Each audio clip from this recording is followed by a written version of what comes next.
name is John White, and I am one of the pastors at First Presbyterian Church of Jackson, Tennessee, and today is the day after Easter. So what do we do? What is a believer to do the day after the day of resurrection? Well, we know the answer to that question if we're talking about Christmas. The day after Christmas, we go to the refrigerator and we start pulling out leftovers and making sandwiches, and then we take them and sit in front of the TV and watch maybe one, maybe two, maybe three bowl games involving teams that we really don't know anything about and really don't care anything about, but we watch them anyway because they're in bowl games. And then we walk around the house picking up broken and discarded toys with the intent of taking them back to wherever we got them and hoping that the store would accept them as an exchange or return. That's what we do the day after Christmas, but what do we do the day after Easter? Well, the leftovers are still there. Thank goodness. Today is a good day for leftovers, but the rest of the day is different. The first disciples hid the day after the resurrection because they were afraid. Their lives were guided by fear at that point. They thought that the same thing that happened to Jesus might happen to them. After all, they were followers of Jesus. So why wouldn't they be arrested and tortured and crucified just as their master had been? So they hid out of fear. But they didn't hide forever, because not long after the resurrection, there began to be rumors, and there began to be reports, and there began to be eyewitnesses to the fact that Jesus had risen from the dead. The resurrection was becoming a reality in the lives of the disciples, and as it did, they began to go out into the community and spread the good news of the gospel, that Jesus Christ is risen. Well, as I thought about that, my thoughts turned to one of my favorite Bible verses, which is Romans 15:13.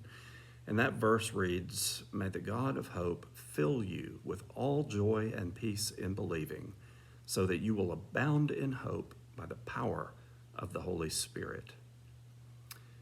As we believe, we are filled with joy and peace.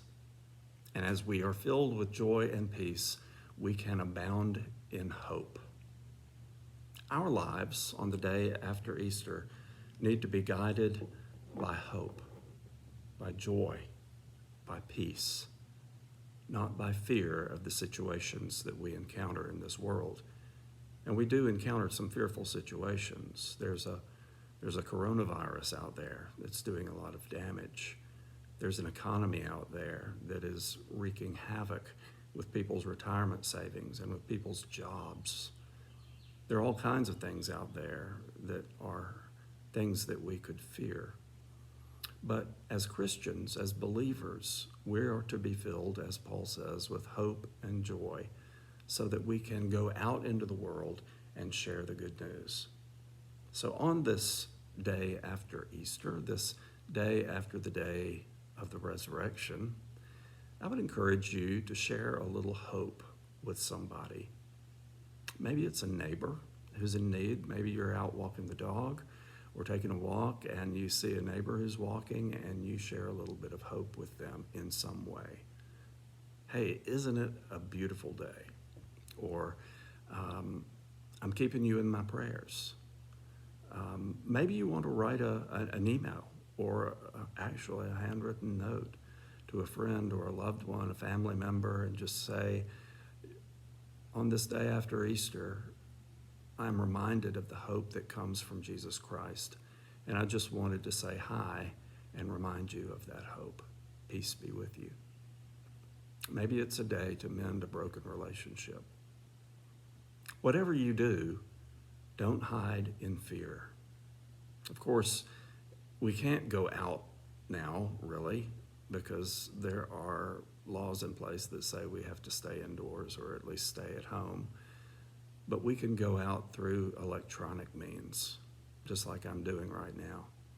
We can reach out to friends and loved ones. So do that.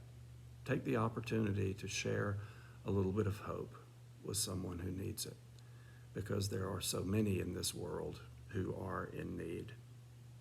Remember this: The church should be marked by how much we love each other, not by how we judge each other.